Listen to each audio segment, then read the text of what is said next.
നമുക്ക് ശ്വാസം മുട്ടൽ ആസ്മാറ്റിക് കണ്ടീഷൻസ് പല പേഷ്യൻസും വരാറുണ്ട്.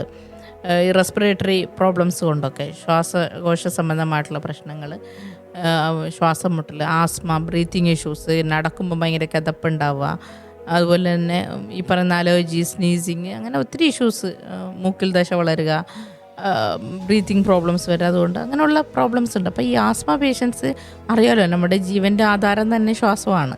അപ്പം നമ്മൾ അത് നിലച്ചു പോയി കഴിഞ്ഞാൽ നമ്മൾ മരിച്ചു എന്നാണ് അർത്ഥം. അപ്പോൾ ശരിക്കും ഈ ശ്വാസം മുട്ടലുള്ള ആൾക്കാരെ ഈ വലിവ് വരുമ്പോൾ തന്നെ നമുക്ക് കാണുന്നവർക്ക് അതൊരു ബുദ്ധിമുട്ടാണ്. അപ്പോൾ അത്തരം തരത്തിൽ സിവിയർ ആയിട്ടുള്ള ആസ്മാറ്റിക് കണ്ടീഷൻസ് ഒക്കെ ആണെങ്കിൽ നമുക്ക് നല്ല രീതിയിലുള്ള ട്രീറ്റ്മെൻറ്റ് സെക്ഷൻസ് കൊടുക്കുക. ചില ആൾക്കാർ ഇൻഹേലറൊക്കെ യൂസ് ചെയ്യുന്നവരുണ്ടാവും.